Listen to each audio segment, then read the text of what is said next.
All right, people, I need a go, no-go for the Geek News Central podcast. Digital archive recorders. We're Go Fly. Microphone. We're Go Fly. Video feed. Go. Web browser. Go. RSS data stream aggregator. Go Fly. Interflux Toddism suppressor. All right, I'm confused. Host readiness check. Welcome to the show. Welcome to the show. The Geek News Central podcast is a proud member of the Tech Podcast Network. If it's tech, it's here. All right, ladies and gentlemen, we are ready to go. Cue Todd in 5, Button, who's got the button? 4, There is no cause for alarm. 3, Everybody hold on to something. 2, Just press the button. 1. Showtime. Welcome to episode 1131 of the Geek News Central podcast. It's Thursday, July 21st. This show is sponsored in part by GoDaddy.com and listeners just like you. Great deals from GoDaddy can be found at geeknewscentral.com/GoDaddy. You can support this show today at geeknewscentral.com/insider or just paypal.me/geeknews. You can always pick up Ohana gear at cafepress.com/Ohana store. Hey everyone, welcome to the show. Got a great show lined up for you tonight. Very, very excited. I've been jazzed all day for a couple of reasons. One, I knew I was going to get to spend some time with the Ohana tonight, plus some stuff that is in the fire. We'll talk about that a little bit later, but again, welcome to all the longtime listeners and viewers. And again, those of you that don't know what Ohana means, it means family. Welcome to the family of listeners of the Geek News Central podcast. And because you're a brand new listener, I want to make sure you take some time and get over to the home front where everything happens. Once you go over to geeknewscentral.com and check out the show by subscribing to it. And that way you'll never miss a single episode, either via iTunes, Android, by email, via Google Play, on Stitcher, or use a standard RSS feed, one of the many dozens of podcatchers that are out there. If you don't know what I'm talking about, just click on the more subscription options. Now, there's something new on the page. And if you'll notice, those of you that are watching, there's something called Geek News Central Radio. And this is a brand new thing that is on the website. We're going to be in about 20 different devices. And actually, it's going to be Kindle Fire, on Sonos, on Bose, on AHA, on TuneIn, on VTuner, on Shoutcast, on Xeno Live, Xbox One, on Stream Guys, on iHeartRadio. We're going to be in all those locations with this show on a linear stream. That's a little bit different than the podcast. In other words, if you click on that player, you're going to join the show in progress. And what we do is we put the last 3 episodes in a loop. And that's, you're going to start seeing more information about that. And the best thing is it's going to be on all these other devices that we're not on already. Hey, one thing, too, while you're at the website, make sure that you basically subscribe to the newsletter. You'll find that link right, again, a little bit further down under important links, and get connected with the show. Don't ever miss an episode. There's really absolutely no excuse, because we are everywhere. You can watch the show on the Roku, on the Apple TV, on Amazon Echo by Town Alexa to play the latest edition of this show's name, on Stitcher, on Blueberry, everywhere that you have a device, whether you're at work, home, play, in the car, on the bus, on the subway, you can get the show, and that's the most important thing. We don't care how you listen, as long as you do. But if you got comments on today's show, geeknews@gmail.com is the place to send an email. At Geek News is the Twitter account. Of course, you can follow me on Google Plus or on Facebook. Just search my name, Todd Cochran. Again, definitely check out all our partner shows as well. The new media show with Rob Greenlee and I, Pro Gear Guru site, which is done by my writing team, The Gadget Professor with Mr. Don Main. Matter of fact, I was talking with Don a few days ago. Health Tech Weekly with Mr. Jamie Davis. No Better Than Average with Jacob and Jeff. So lots to do on Geek News Central, lots to listen to, and you can fill up 3, 4, 5 hours, maybe 6 a week of content, all the tech geek stuff you want. Now, if that isn't enough, you can go over to techpodcast.com and grab the show over there. That's a great way to stay connected with really all the greatest family-safe tech shows that are out there. Of course, this show would not be possible without our good friends over at GoDaddy.com. And GoDaddy's been a longtime sponsor here of the show. 11 years. July 2005, they've come on board. They have not missed a single show or a single month in that entire time. So I think that basically sets them as the world record holder for having the longest continuous sponsorship on a show. Again, get over to geeknesscentral.com/GoDaddy. That's where all the savings begin. And really what I want you to do here is understand that the promo codes at geeknesscentral.com/GoDaddy keeps my podcast online, keeps my writing team employed, keeps the lights on, not literally because the solar panels actually do that now, but everything that we do here is because of GoDaddy, and when you use one of my codes, you're supporting the show in a big, big way. And there's 30% off new product purchases, so you can get a .com for 99 cents. You can get website builder, economy hosting, or managed WordPress site, all starting at $1 a month. Those all come with a free domain and plus some goodies here and there. So just come over to geeknesscentral.com/GoDaddy. Either grab a code, cut and paste at checkout, or click through, which is the best way to do that. Click one of those links and take it with you. And basically always look at the data on what's going to happen after the 12 months or the special deals off, so that you know what your price of your product is going to revert to. I don't want any of you getting a surprise at the end of 12 months. That's not what we're here. It's not what we're all about. But today, and I do have to apologize for those of you that were watching on the last episode, were watching the stream. I had a young man not follow Dad's instructions, and it caused the YouTube video stream to be caca. So tonight everything is holding good. We're up on Facebook as well. So I think everything's tracking. So I got my fingers crossed that everything will stay in line, because we're pushing a lot of bandwidth. And if you're on Facebook watching us tonight, thanks for being here. Oh, there's someone at Comic-Con. Okay. I am not in Sandog.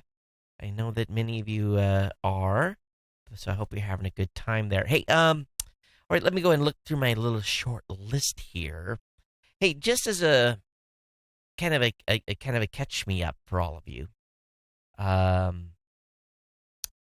we've had a little bit of a weather thing crop up here in Hawaii.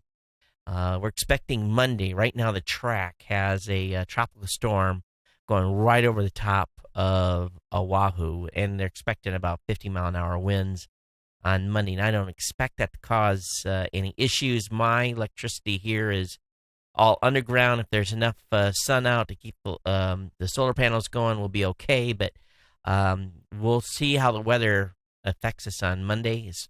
But going to bring us a lot of rain. I think that's the important part. We're going to be miserable up to it because the front that's coming through is pushing the humidity levels up. Feel sorry for the tourists more than anything, because for the next 3-4 days, it is not going to be sunny, beautiful Honolulu. It's going to be rainy. But for those of us that live here that like it when it rains because it keeps our water bill down, the more rain, the better, to be honest with you. Been working this week real hard with my writing team and with the at Raw Voice, and we're making some big changes. And I'm probably going to record after the show tonight a 2 or 3 minute video explaining to the podcasters that we work with what we're changing. But we've had to make some significant change to the way we structure our relationships with podcasters in regards to advertising. I talked a little bit on the last show, but it'll all be out early next week, and I'll be able to talk more freely. But any of you that are actually podcasters that listen to this show, I know many of you do the first 15 minutes or so, because sometimes I drop nuggets and stuff. But we are going to be making some big changes, and it is something significant for us. This is a big switch from what we've done in the past, but just had to do it. Along with that, I was talking with the team this morning on the phone. We've had a couple of interns this summer working in the office, and one of our interns he is just rocking it on putting some social stuff together for us that we've been had on the drawing table for a long time. And I'm speaking, I said, what's going on, this and this, and I'm like, you've gotten this far. This is actually, that's working. Can I see the demo? And the next thing I know, I'm just about doing cartwheels here. And, it's still got a ways to go, but it's a lot further down the road than when I would expect it. Got me really excited. As a matter of fact, I posted a post this morning as I was going to a meeting in my car, and then put it up on Facebook. But, man, some cool stuff coming. It's really rocking. But personally, it's been a Facebook unfollow week. I've just be honest with you. The election stuff, please stop already. I can't believe we're going to be dealing with this until November, and people have literally lost their freaking minds. And so anything that's hateful, anything that is just nasty, I'm unfollowing those individuals. I just can't. If you can't say something nice, I talked about in the last show, don't say anything at all, and I'm there. So in my news stream in Facebook has cleaned up a lot.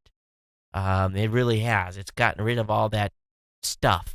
So and I'm sure next week it's going to be it's just going to be for the next, at least for another 7 days. I'm sure it's going to be a crazy nutsoid. So we'll see. And but anyway, Facebook's not a fun place right now for sure. My daughter's coming in tonight. She's going to be at the house, staying overnight. Got some stuff for her. My wife got her a microwave and a couple other things that she's, I got her something for her 20th birthday, but it's been a few weeks, and my wife was a little bit behind, got some other stuff. So, microwave for her apartment.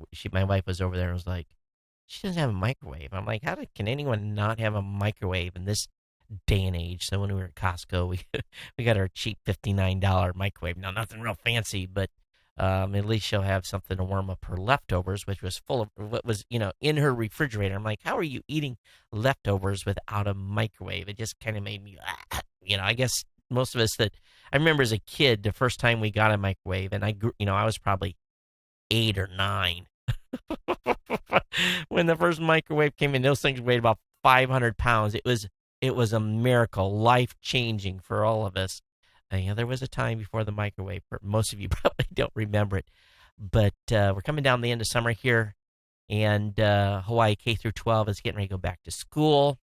And we're actually just started an advertising campaign with a company called K12.com. If you want to check it out, it's K12.com/listen is the actual landing page on that. Those of you that are doing any homeschool stuff, they're not advertising on this show. But any of your homeschoolers, you may want to check it out.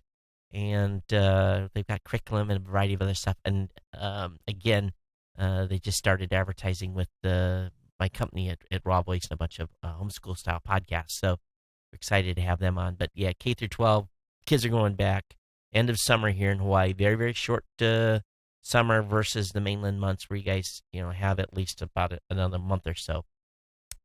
All right, that's it. Let's go ahead and get into the tech stack. I know that's what everyone. Will he shut the heck up? All right. So let's see here. Oh yeah, someone's saying yes, they have, Todd.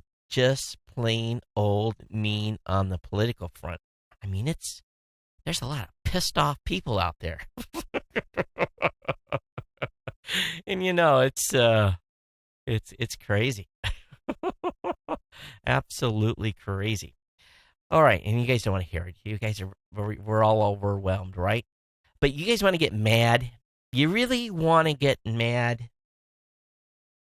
Tonight, I am very, very disappointed in Verizon. And I actually sent this to a buddy of mine because he's probably one of these dudes. Verizon has basically drawn a line in the sand. And they are, how do we say this without saying it wrong? They're fudging, or they're going against their word. First reported by Droid Life and confirmed by Ars Technica, Verizon, listen to this, will be shutting off the data hose for unlimited data customers who use more than 100 gigabits a month. All this will only affect people who have been grandfathered into those plans since Verizon hasn't offered them for years. It's the next step in a long series of middle fingers to people who assume that unlimited meant unlimited. And when those folks bought those plans, unlimited means unlimited. So what Verizon is doing, and I don't understand how they can do this. They offered these plans in good faith. These customers bought those plans in good faith. My sister has 2 separate accounts with unlimited Verizon plans on them. 2. Her husband has one. They're on separate. They're not combined. 2.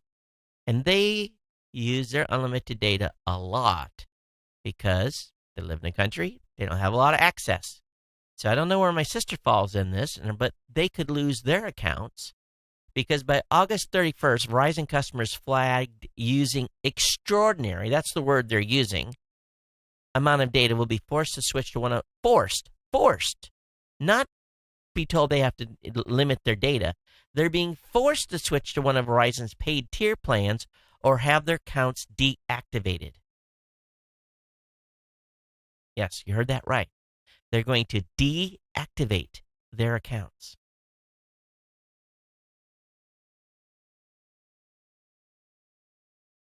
There's got to be a class action lawsuit here, something. There's got to be, how can they do this? How can they say, nope, you have to go? How can they? If you're curious, today, a 100 gig data plan at Verizon costs $450. You know what I have? I have on my mobile plan, on my MiFi plan, just my MiFi plan alone, for me, Watashiwa, for me, 16 gigs is what I have. I have a 16 gig plan, and I almost use every dime of that because I'm out and about, moving around, different places. I really don't watch it, but I pay dearly for that, right? I think my bill's $127 for that on a MiFi and 2 iPads. So they're going to force these people off. Now, this isn't the first time Verizon has pulled a slippery, dirty tactic to try to pull unlimited data users into different plans. Back in 2014, Verizon started throttling customers who exceeded 4.7 gigs of data usage in congested network areas.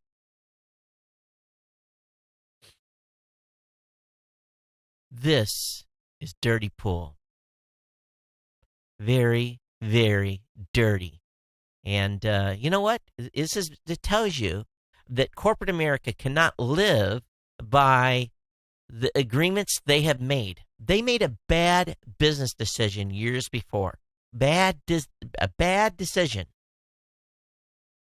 And guess what? Because they made a bad decision, now their customers, they're going to force and be a jerk and force their customers to switch. They're not giving them a choice. I didn't know you could do that. No, thank you. We don't want your business. Isn't that discrimination? You're a customer in good standing. You're paying your bill every month. You're on a data plan that you signed up for that is legitimate, unlimited, and you're now going to tell them we don't want you no more. They're going to strong arm people into switching. There would be no way. There'd be no way I would do it. I wouldn't. I'd let them sign me. I'd let them shut me off, and then I'd go get a lawyer. Breach of contract. And if they shut off enough people, class action lawsuit. And what they're probably thinking is that, screw them. People aren't going to go get a lawyer. We can play hardball. Everyone will understand. No. Tough. So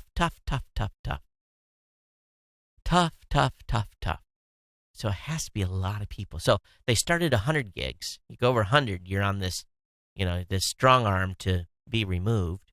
And I know a guy that goes over 100 on Verizon, so I'm going to be interested to see what, this is a guy I sent this link to today. I'm be curious to see what he has to say, or if Verizon comes to him.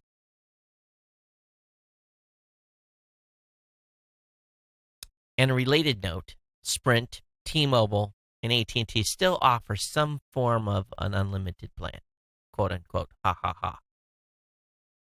Got a buddy that's on T-Mobile, he's loving it.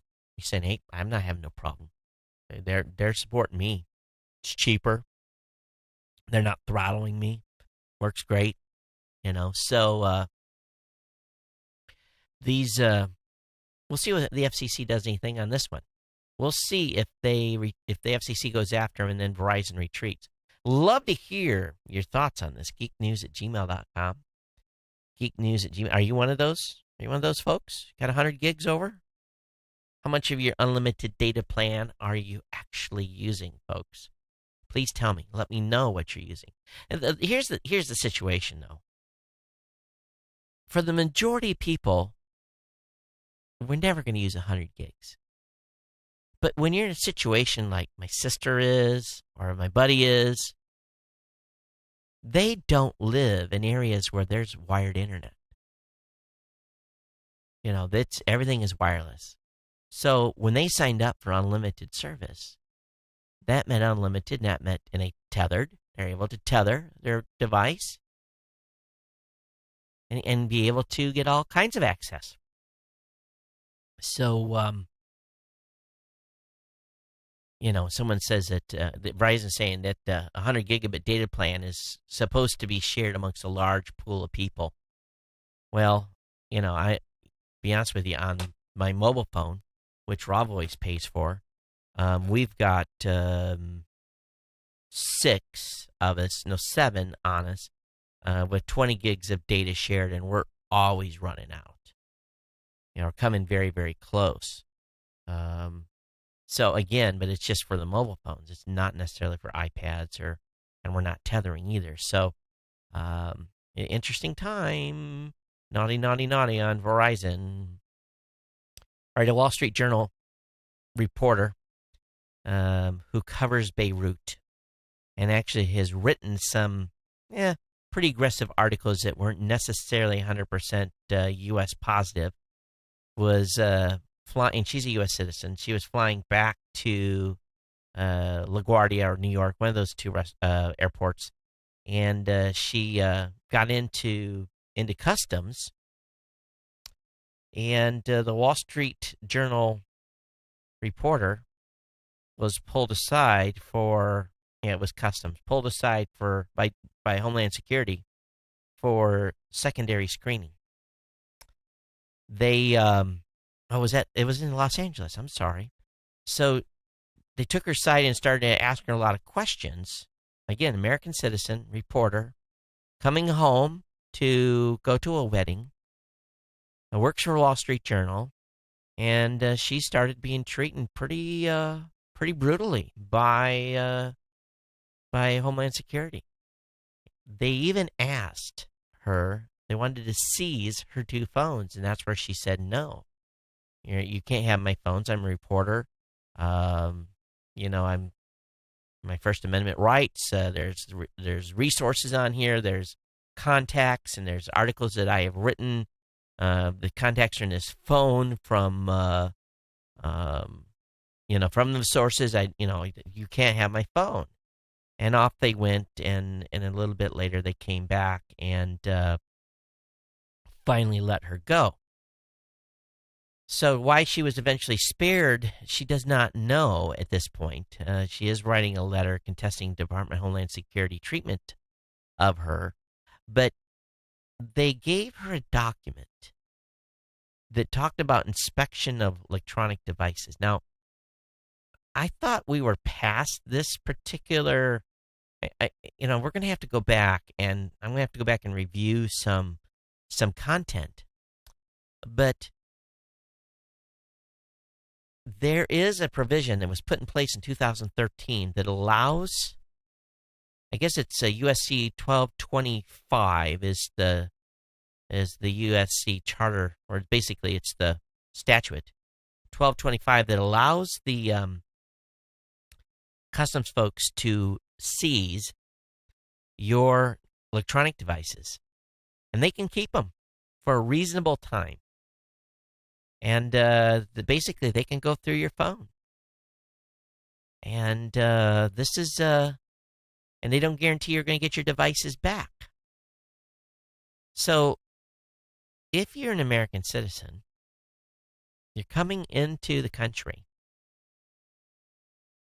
Obviously, if you carry in weapons or too much money or stuff like that, you're going to get detained. But if they want to, as an American citizen, not as a foreign national, let's be very, very clear here, they can seize your electronic devices for further examination, possibly including copying data contained in the device.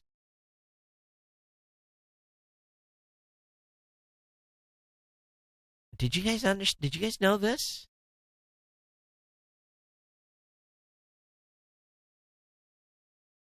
In place since 2013?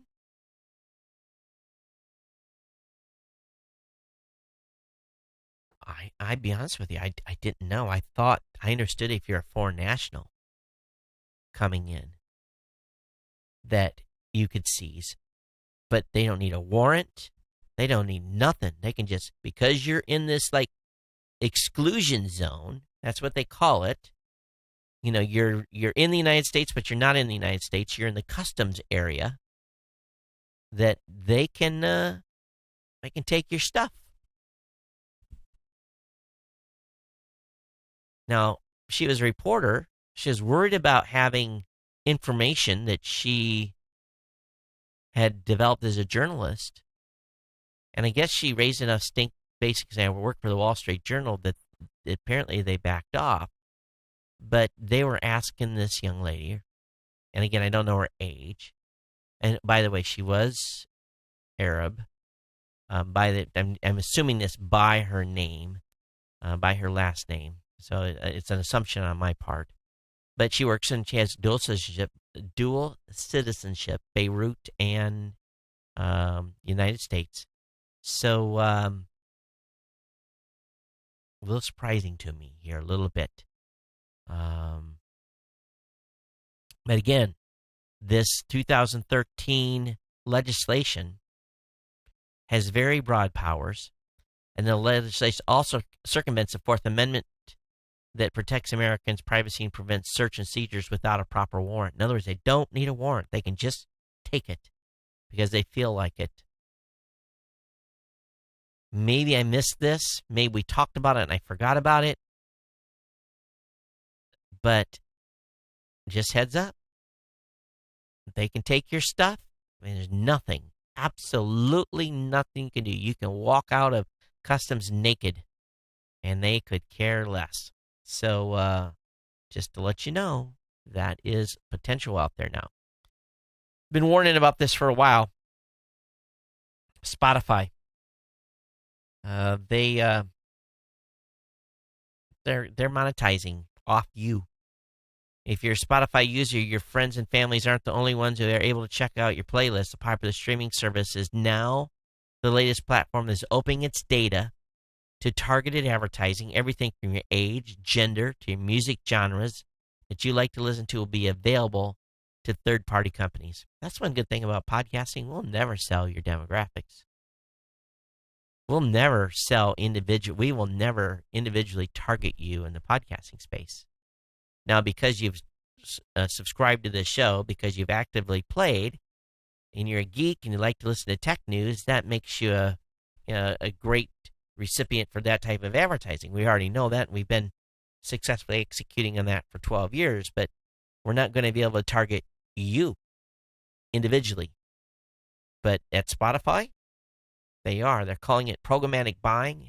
It's a nasty, dirty word because it really is programmatic. The computer picks what advertising you're going to get.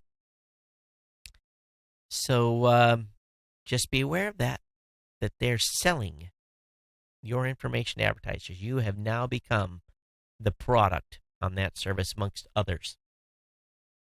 Okay. Any of you doing BitTorrent out there? Well, U.S. authorities have seized Kickass Torrent domains. And a gentleman by the name of Artem Valin, who allegedly owns the site, has been arrested and awaits extradition in Poland. U.S. authorities announced that they have arrested him, the alleged owner. A federal court in Chicago also ordered that a bank account and 7 names believed to be associated with KAT be seized. According to the criminal complaint filed by the Chicago court, KAT is estimated to be the 69th most commonly visited website on the internet, and an estimated net worth of over $54 million between all the movies, TV shows, music, video games, and other media hosts for download.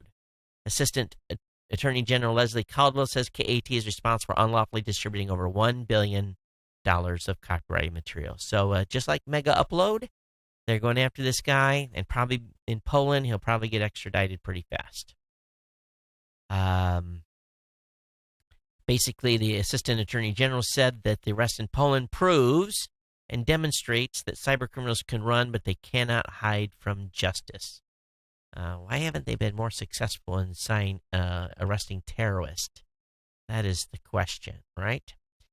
Okay, so if you are a KAT user, dun, dun, dun, they probably have your IP and information and whatever else they've been using to track this site. Oh, by the way, Apple gave this guy up. Apple is the one that provided information, I guess, I don't know voluntarily or if they did it under warrant, but they were able to see that an IP had specifically done some sort of online purchase, and Apple was the company that pushed pushed things off dead center, and they were able to identify who he exactly was. If this doesn't weird you out just a little bit, it should. A Michigan professor 3D printed a murder victim's finger to help police unlock the dead man's phone. This is amazing. Again, a Michigan computer engineer professor is helping police crack a murder investigation by 3D printing the victim's fingerprint in order to unlock the slain man's phone. Michigan State University N.L. Jain was approached last month by police to help unlock the man's Samsung Galaxy X6, which investigators believe held evidence that would solve the crime. This individual who studied biometric technology like facial recognition, tattoo matching, and fingerprint scanning agreed to take on what he said was an unprecedented task. So somehow, I don't know how they did this, but Michigan police sent fingerprint images belonging to the murder victim that they had on file because the dead man had been a crime suspect before, getting killed. Wow. So they had his fingerprints on file. They were able to digitize the prints and create replicas of all 10 fingerprints. They now face a challenge of simulating electroconductivity of human skin, but this is some crazy stuff. But his team of biometric research, they don't know which hand or finger the murder victim used to unlock his phone, so they had to print each digit. So that's pretty weird. But basically, because there's an electric charge on our fingers, they've had to do some crazy stuff to make it happen. But if you think about that, we die. And they're trying to use, and again, they haven't been successful yet. So let me make that clear in case I was unclear at the beginning. But they're trying, but they're working on it. I have no doubt they'll get it figured out and how to unlock this guy's phone. But I guess that's maybe a hope for all of us. If we need to help someone get in our phones after we're gone. But wow. Anyway, cool. Just make sure your partner or whatever knows your password. That's the key. All right, a passport map shows all the countries you can visit with or without a visa. I'm always, and I know this is quite a departure from the last article, but I'm always like, we're thinking about, let's go on a trip here, do a trip there, and I've looked at the visa requirements, and sometimes you have to dig and dig and dig. There's a website now that has all that, and it's called Passport Index. It's at passportindex.org. So if you want to know if you need a passport for China or if you need one for Afghanistan, well, I don't know if I'm going to be visiting either of those places. Because of, obviously, the reason. But there would be gives you an idea whether or not you need a visa or not. All right? Link will be up in the show notes. All right, the Rosetta spacecraft, 71 days from now, will end its historic mission by crashing onto the surface of the comet. They have decided the terminal location of Rosetta, where it's going to be. So for those of you that even care, maybe you don't, but here's a picture of where they're gonna auger it in. Dead center. It's going to make a controlled impact. It's an area known as Ma'at, a dusty and pitted region located in the comet's small lobe. And the region was chosen for its scientific value, and in the words of the ESA, was a spot that took into account key operational constraints involved in executing descent. In other words, it was one of only a few locations where the spacecraft could actually be maneuvered. The descent will be extremely complicated. So I don't know if they're trying to land or if they're trying to smash this thing in, or I guess they want to take a look at the dust-covered surface. So maybe they're going to try to land it softly. So we'll see. September 30th is the date that they're planning to do this. And they are going to try to land it gently. And actually, let me roll this browser up a little bit, and you guys can actually, they've got the spot actually circled. It's a little bit, not a bad spot, I guess. Looks flat. All right, moving on. How many of you back in the day or even now have played Pac-Man? What happens when you get a perfect Pac-Man score? Well, it's pretty interesting. I watched the video. Some dude was able to get to level 256. I think I could get to like level 8 before those Pac-Mans ate me up. Or I got caught. So I guess there's some dude that's like been able to get to the point where he can, get to level 256, and he found out what happens. Let's put it this way: in that old technology, the board runs out of memory. But I just have you guys can watch the video and see what happens. It's pretty cool. So my link will be up in the show notes for you to check it out. Apple's been presented with a class action lawsuit filed by customers say the expensive electronics giant replaced their damaged devices with used models. More specifically, the suit filed in Northern California District Court alleges that the Cupertino company has been replacing damaged or defective devices with factory refurbished units that were presented as new. According to the complaint, the aggrieved customers say the AppleCare service plan should have allowed them to have their device replaced with new units. The class seeks to represent customers who purchase Apple hardware with AppleCare replacement plan and then receive replacement devices from Apple when their old devices broke. So, according to Apple, they only say like new, not new.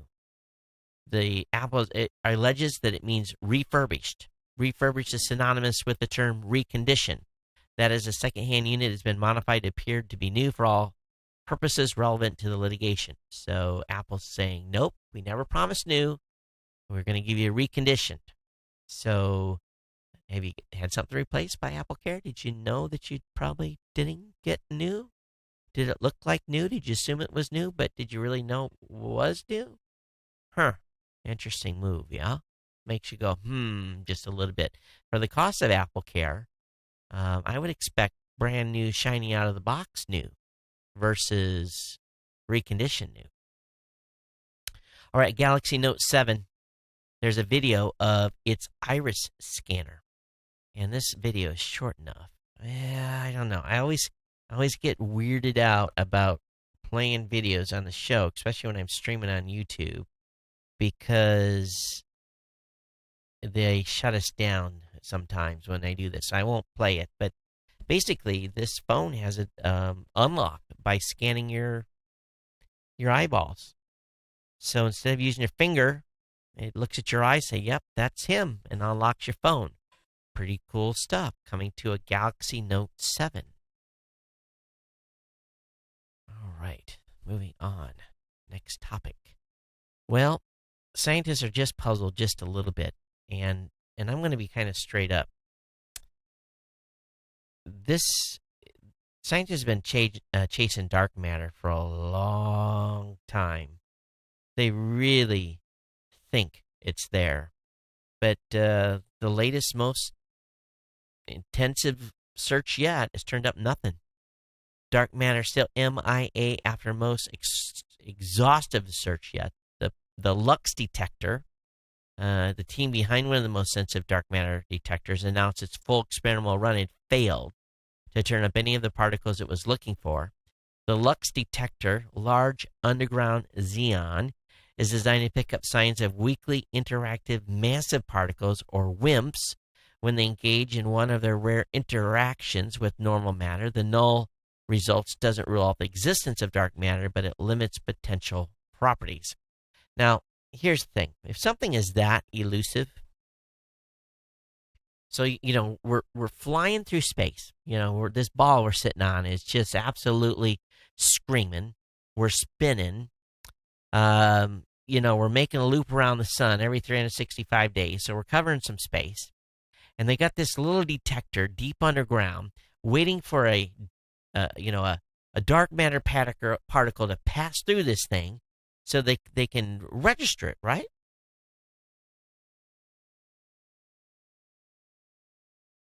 And they say that dark matter is supposed to be the most abundant matter in the universe. Don't think so. Because, based on the, let's just, if we think about this for a second. We're flying through, we're on this journey, right? Sitting on this planet. And what happens at night? You go outside, you look up at the stars, and invariably you will see a shooting star. And what is a shooting star? It's a particle, a dirt particle, or a rock, or something that's, that we've run into, or run into us, that, comes in the atmosphere and it burns up. Now, it might be space debris, and it could be, if we're seeing this nightly,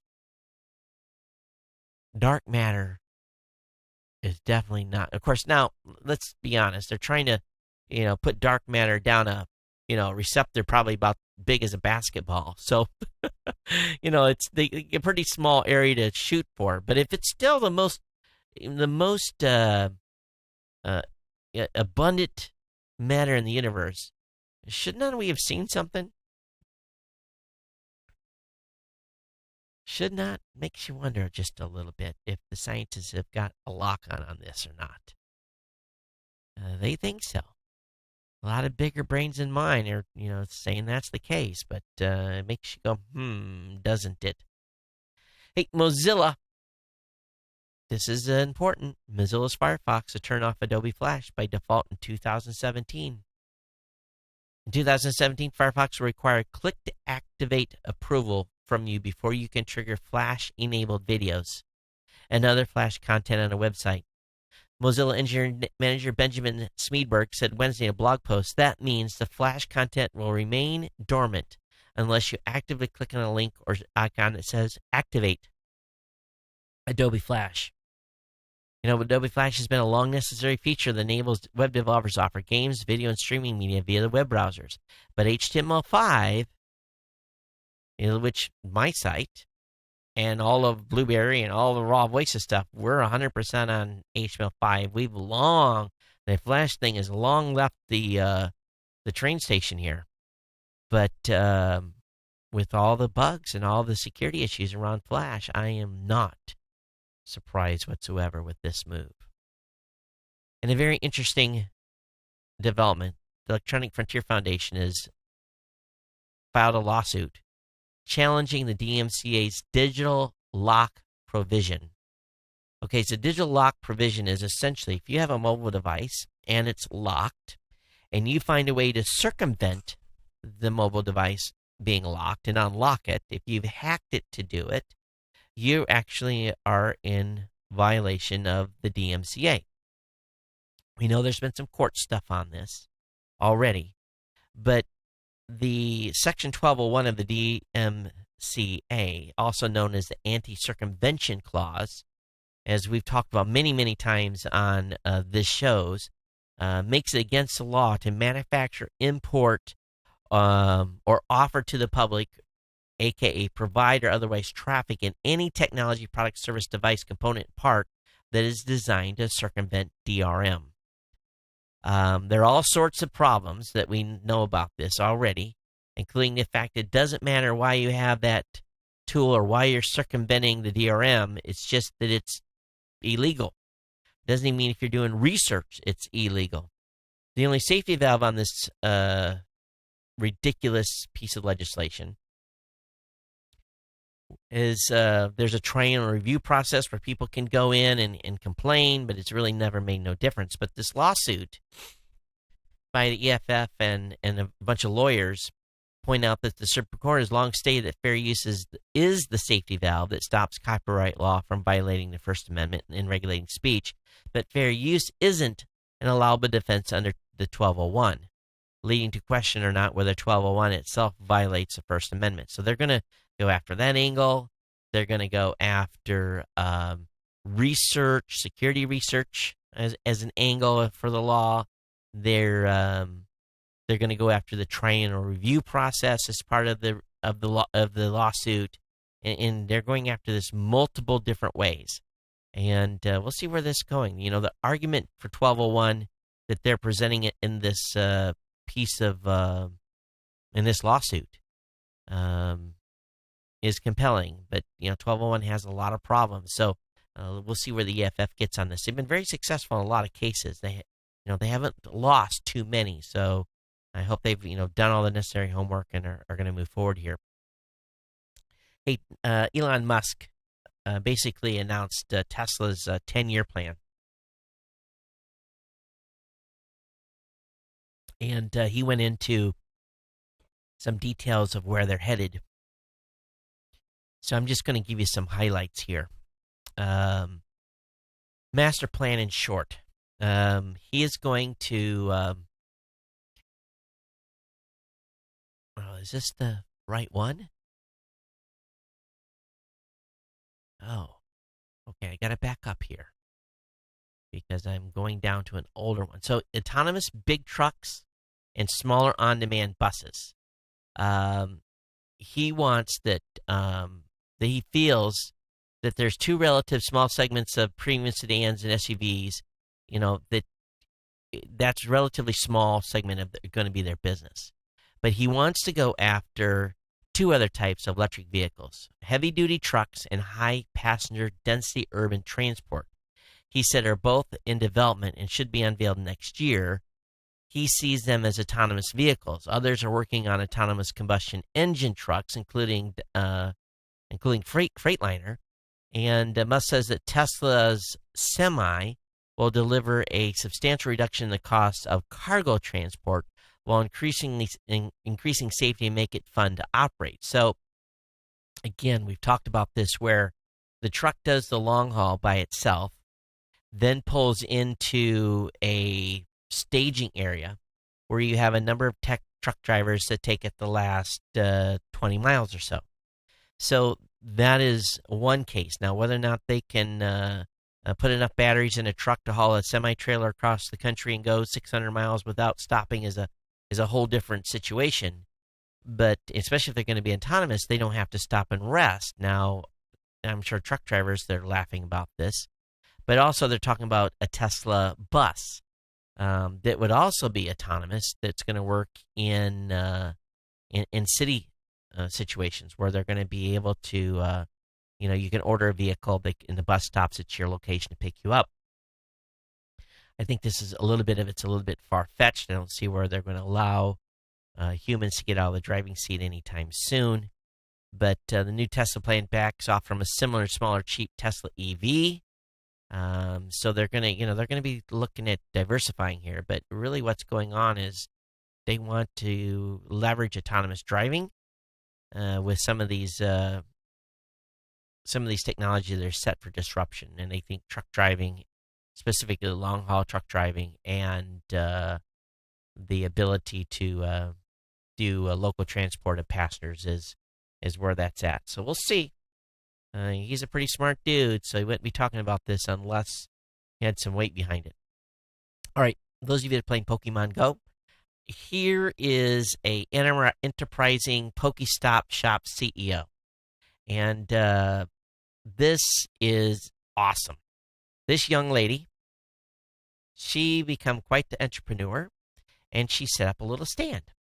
So very wisely, she set up 3 different colors: Team Instinct.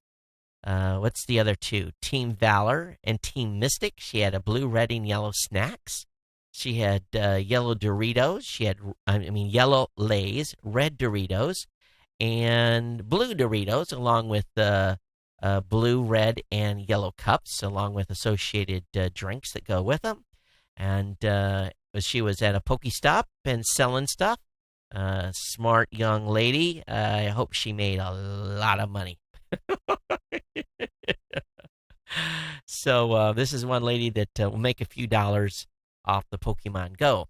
Well, another person that's going to make a lot of money off Pokemon Go is Apple. It is expected that Apple is going to make up to $3 billion from Pokemon Go alone. If they do, Niantic will have hit the jackpot. The Guardian is reporting Apple will rake in $3 billion in revenue in the next 1 to 2 years as gamers buy Pokemon Pokecoins from the App Store. One pack of 100 Pokecoin costs about $1, but gamers can purchase as many as 14,500 Pokecoins for about $100. We believe Apple keeps 30% of Pokemon Go's revenue spent on iOS devices, so this could be huge. And in Ingress, there's only just a few things you can buy.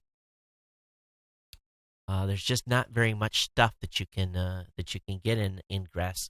So the folks at they made some in-game purchases, a good revenue generator for those of you playing Pokemon Go. So good luck to Niantic, and that means the folks at Niantic are sitting on $7 billion. That would be crazy if they actually can make that happen.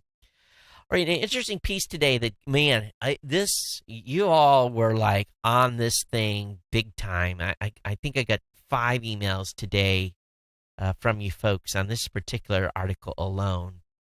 And anytime Edward Snowden's name shows up, you guys like to pull my trigger just a little bit here. And let me get this set up. But it appears that Snowden thinks he's onto something here, and he's using information, that he was acquired while being a traitor to the United States, and he wants to come up with a iPhone case meant to kill surveillance. And basically, this device would warn you when something was happening to your cell phone that isn't supposed to be. I don't fully understand the mechanics, but this is a prototype device that they want to. Basically, it's a prototype idea of a device they want to make, and he worked with some other hacker to come up with this. Do you really think? Let's think about this for a second. Snowden's in Russia, a guest of Vladimir Putin. He's working with a hacker to come up with a device that he wants us to,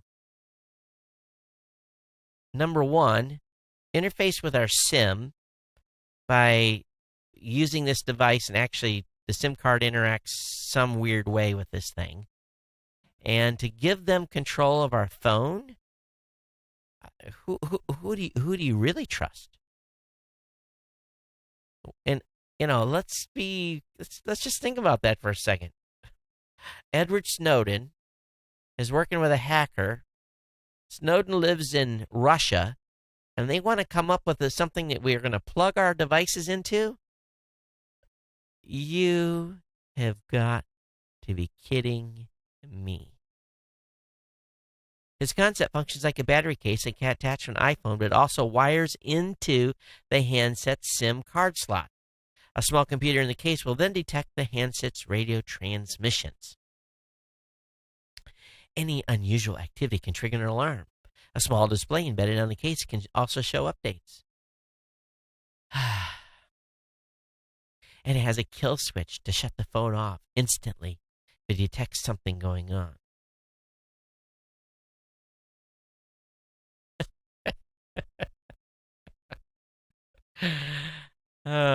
How many of you gonna sign up buy it? If it's on Kickstarter, you gonna go throw the cash in? Would you really buy something that Edward Snowden and a hacker designed? Really? Yeah, right. Not me. Not me. This guy has a right to be paranoid, doesn't he? Hackers reportedly selling leaked terrorism watch list. The WorldCheck database is going for reported combined $20,000. This database containing a list of suspected and convicted criminals and terrorists reportedly being sold online. The database, again known as WorldClicks, is typically sold by Thomson Reuters to a variety of agencies in a bid to offer a screening tool to weed out those who might be involved in criminal organizations. The fact that it exists is strange enough, but the fact that it could be selling online to the general public is really pretty bizarre. The information comprising WorldCheck is taken from a vast amount of public data sources and even includes entries for figures who don't even appear to be charged with terrorism. They're listed within the database. So 10 Bitcoins will get you this list to see if you're on it. If you're on it, you probably know you're on it. Or to see if your buddy's on it, or a friend, or someone you suspect. I don't know if anyone's going to shell out that kind of cash, but 20 grand. I don't know what it costs retail. If the company actually sells it, it's probably more than that. But anyway, that's in hacker news. The Verge, I got to laugh. They really pounded on this particular device. It's a suitcase attachment for your butt. It's this device. Let me just be straight with you. No one in their right mind is going to be using this. If I see this anywhere, in your travels, if you see anybody use this device, please take a picture and send it to me. But what it is basically you tuck this into your pants, and it has a little hook on it that allows you to hook your luggage to it, and then you can walk carrying your coffee and being on your phone. Yeah. It's called Mr. Hitch. It's available for $18. And I swear to God, if anybody in this audience buys this, please tell me, and please send me a picture with it, and we will give you some sort of prize just for admitting that you did. So I will be in agreement with The Verge that please don't do this. This is a crime against humanity. Remember that guy who built a gun and flamethrower drone? Well, I guess he got in trouble. A federal judge in Connecticut has ruled against a young drone operator and his father. They will now have to turn over a slew of documents and materials as part of an FAA investigation. The two men in their legal team argued that the FAA lacks authority to regulate drones, but the FAA clearly disagrees. Of course, this dates back to 2015. The pilot Austin Hogwatt, oh my God, H-A-U-G-H Watt, is it Hogwatt? Posted a video of his drone rigged up with a handgun.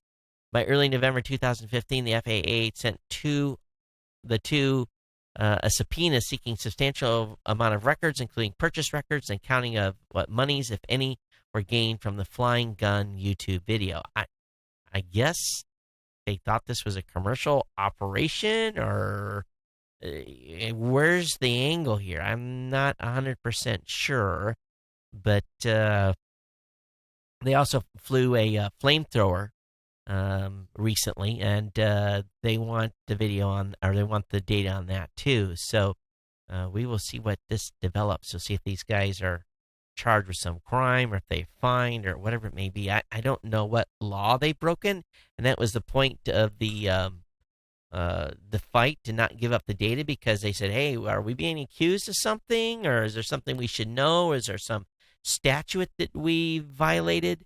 I don't know if they sold these things or if it was a home project or what, but the FAA is not playing whatsoever. Linksys is updating its router app so you can tap to text your friend your Wi-Fi password. So this is kind of cool. How many of you have a password that you really have to go, like, look at a piece of paper, or you've got it written down somewhere, or you've got it on your computer somewhere? But they've updated an app so you can, like, instantly share your password with a buddy. I don't think anybody's password should be that complicated that you can't just tell a friend what it is. But this is something that they have updated with the folks at Linksys. Hey, Mitsubishi has recalled nearly 20,000 cars for suspension detachment. So if you have the recall affects the following vehicles: 2002-2007 Lancer, 2004 Lancer Wagon, 2003, 2006 Lancer Evolution, 2003, 2006 Outlander, and 2007, 2013 Outlander V6. So if you have any of those vehicles in those specific years, Mitsubishi will inspect all recalled vehicles and fix them if they are needed. Matter of fact, I just got my paperwork from Mazda, my CX-9 and a control arm. They finally have parts I can call. I can basically now get mine into the shop and have it looked at. That's been a long time coming for me. Okay, so if you haven't seen it already, The Verge got a little bit closer look at the NES Classic, along with the package that it's going to be in. So if you're excited about being able to order this, this is what it's going to look like. Again, the 30 classic NES games are going to be included. You can get an extra controller for $9.99. So anyway, this is the dealio. This is what it's going to look like, and coming to a shopping experience with you soon. All right. But they even got a. Is that what the actual screen looks like? Can't be. That's just the ad. So anyway, I'll have the link up in the show notes, and you guys can check it out if you're excited about picking up one of these. I've heard a lot of my friends tell me they're going to pick that particular game up. All right, Facebook. They have flown their drone. So what they've been building is a drone with a 144-foot wingspan that they hope to fly at above 60,000 feet. It's called Aquila, Aquila, and the drone itself is pretty amazing. Now, they only flew it on batteries this time. They haven't got solar panels on it, but their goal is to, at some point, be able to fly this drone for up to 90 days and to have it airborne and be able to get high-speed internet connection between the drone and it's basically distributed internet through laser. So, again, they flew it today, or not flew it today, flew it a couple weeks ago, but it just made the headlines and the videos available. I'll have that link up for you to check out in the show notes. All right. If you are, well, I didn't need to cover this. This is for commercial stuff. Hey, Reddit is shaking up its management in its latest reorganization. Well, what's really going on is Reddit is losing a lot of people. It's been turmoil. There are a lot of key personnel changes been over there. Sources tell RE Code that this article is on that the changes may include possible departures of VP of Marketing and Editorial Director. So the company was trying to attempt an in-house BuzzFeed to mine Reddit content, but there's been a lot of people that have left, and there's a lot of talk on it on Reddit. I've been on in some of those forums reading it, but they're trying to change the face of the site, and I don't know if they're going to be successful without ruining it. Hey, with everyone having cell phones today, this guy was videoing an orange McLaren. I don't know how much that vehicle costs. It's got to be huge money. But the guy kind of stopped in a sidewalk, and he caused a skateboarder to fall off his skateboard. And I guess the kid took the skateboard and smashed the McLaren's windshield and then hauled butt while the passenger tried to chase the guy down, but totally destroyed his McLaren's windshield. I'm sure those aren't cheap; those are curved.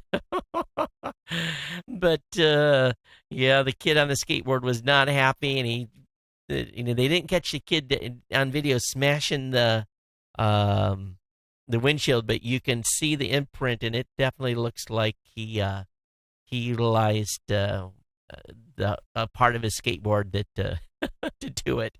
So anyway, that'll be up. Hey, the Mars rover Curiosity, they've done a code update, and now the rover can now fire its laser on its own, and they can go and do collections on its own without being tasked by NASA. So that's kind of interesting. They basically made it so that it can collect more, which is kind of cool. So link on that. NASA's trying to get more use out of them.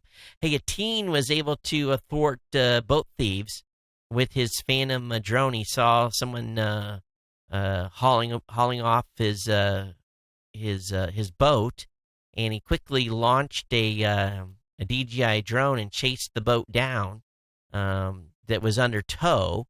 The robbers were towing the boat, and he got a pretty good video of the suspects in the boat, called police, and the sheriff's department were waiting for the boat thieves when they arrived at their destination. So a DJI drone utilized to get thieves in the act and get a direction on where they were headed, and the police were able to know who the characters were and went and snapped cuffs on them.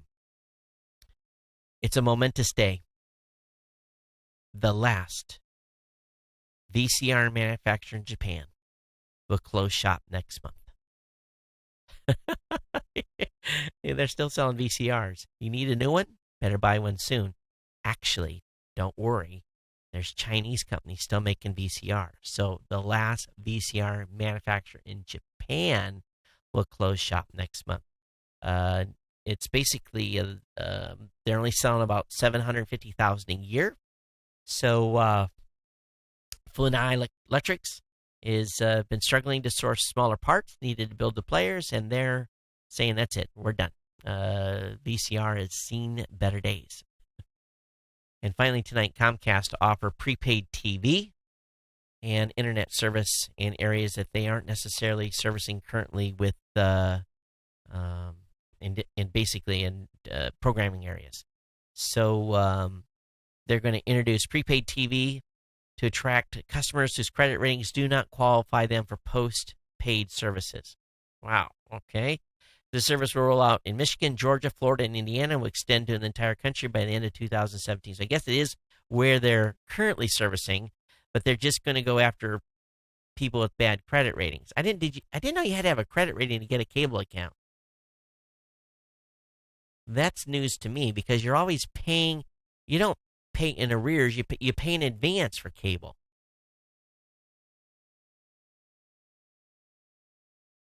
They charge them more here. The new offering, which does away with credit checks and contracts, lets customers refill their service at any time for a period of 7 or 30 days for $15 and $45 respectively. The price of a TV starter kit starts at $80. The internet kit starts at $80 as well. Huh. Okay. That's new. I didn't know you could prepay TV like that. That's just a little bit weird for me. But I guess anything it gives people that are having on tough times, they can get TV. That's good if they need it. All right, let me go ahead and look and see if we had any comments that come into the show. Let me take a peek.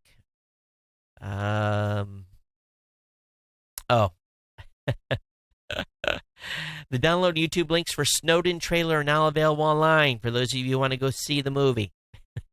And just warning any of you that are active duty military or anyone that currently holds a security clearance, don't know if it's going to be okay for you to go see this movie, especially if they show actual documentation.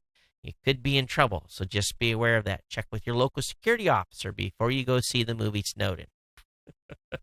And yes, that is an actual thing for those of you out there that don't understand how that process works for the folks that actually hold active clearances today.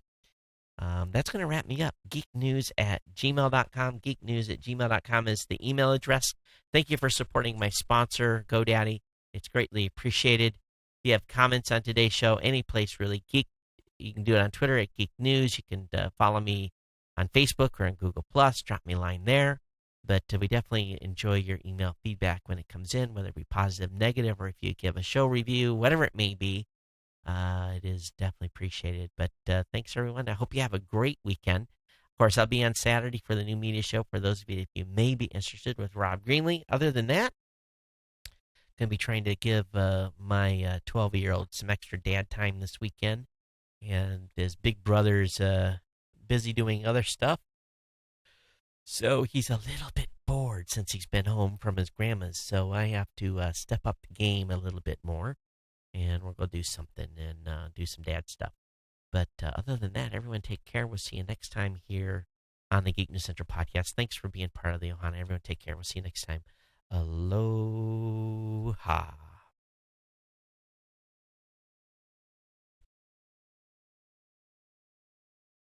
Oh. Am I still on YouTube? I hope I'm still on that page. Let me go look. Or did I accidentally shut it down myself? I hope not. We're still on Facebook, obviously. Okay. We go to this page. Events. I am still live. Okay. Those of you on YouTube, we're out of here. See you next time. Bye-bye.